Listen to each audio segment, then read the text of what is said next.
खान साहब बाहर कैसे आएंगे? खान साहब बाहर आएंगे, सियासत तारीख क्या बताती है आपको? तारीख हर सियासी लीडर अंदर भी गया है, सारे बाहर आए सिवाय एक के। आप भी तो बाहर आए। मैं भी बाहर आया कैसे? एक आदमी नहीं आया था। अच्छा, वो फांसी चढ़ गया। तो आप कैसे बाहर आए? हमें एक त्यारा साजिश केस में थे, हमें एक्विट हो गए, फिर भी अंदर पड़े रहे। अदालतों ने आपके साथ इंसाफ किया?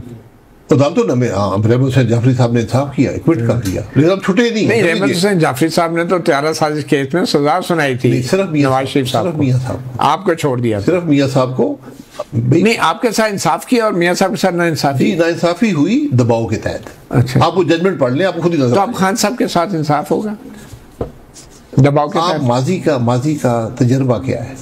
क्या जितने भी पॉलिटिकल लीडर्स अंदर गए हैं, इनके जो केसेस थे उनकी हकीकत क्या थी?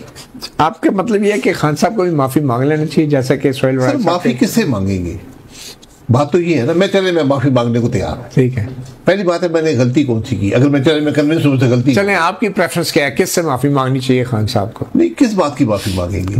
अगर 9 मई में उनकी इन्वॉल्वमेंट है, वो इनकी इन्वॉल्वमेंट है, ये महसूस करते हैं मैंने ये काम किया है, कोई एविडेंस है, तो बिल्कुल माफी। आपके ख्याल में अभी तक की जो कार्रवाई हुई है, 2 साल से वो जेल में, 9 मई के कई चलान भी पेश नहीं हुए, 8 केसों में जमानत भी हो गई है, आपका क्या एक मुशाहिदा है या एक्सपीरियंस है कि ये केस भी वैसे ही है जैसे नवाज शरीफ साहब के खिलाफ बना था? सारे केस ऐसे ही होते हैं, केसों में हकीकत नहीं होती। अच्छा, आप क्योंकि मैंने भी देखी है, सब प्रोसिक्यूशन होती है, प्रोसिक्यूशन तो होती नहीं है, ना एविडेंस होता है, ना वो गवाह होते हैं, गवाह आके झूठ बोल देते हैं। तो फिर इमरान खान साहब को शाहिद खाकान अब्बासी की तरह डट जाना चाहिए?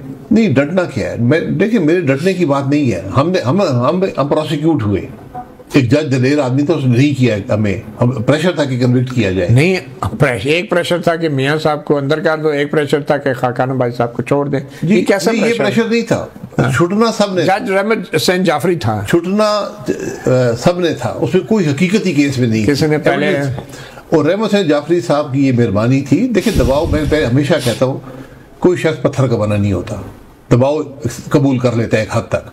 उन्होंने इस हद तक किया कि उन्होंने इतना उसमें लकूना छोड़ दिया कि अपील में वो खारिज हो गया।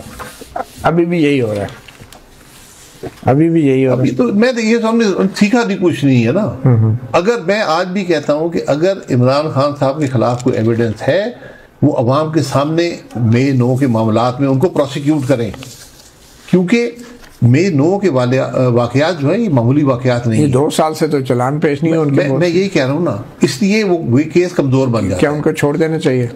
किस बात पे? देखिए, अगर आप प्रोसिक्यूट नहीं कर सकते, छोड़ दें। उनके खिलाफ तो कई केसेस है ना, किसी में कन्विक्शन भी हुई है। इमरान खान के बगैर ये जो अब ज़िमनी इंतखाबात वगैरह भी हो रहे हैं, उनका बॉयकॉट जो किया है PTI ने, इसको फैसले को आप कैसे देखते?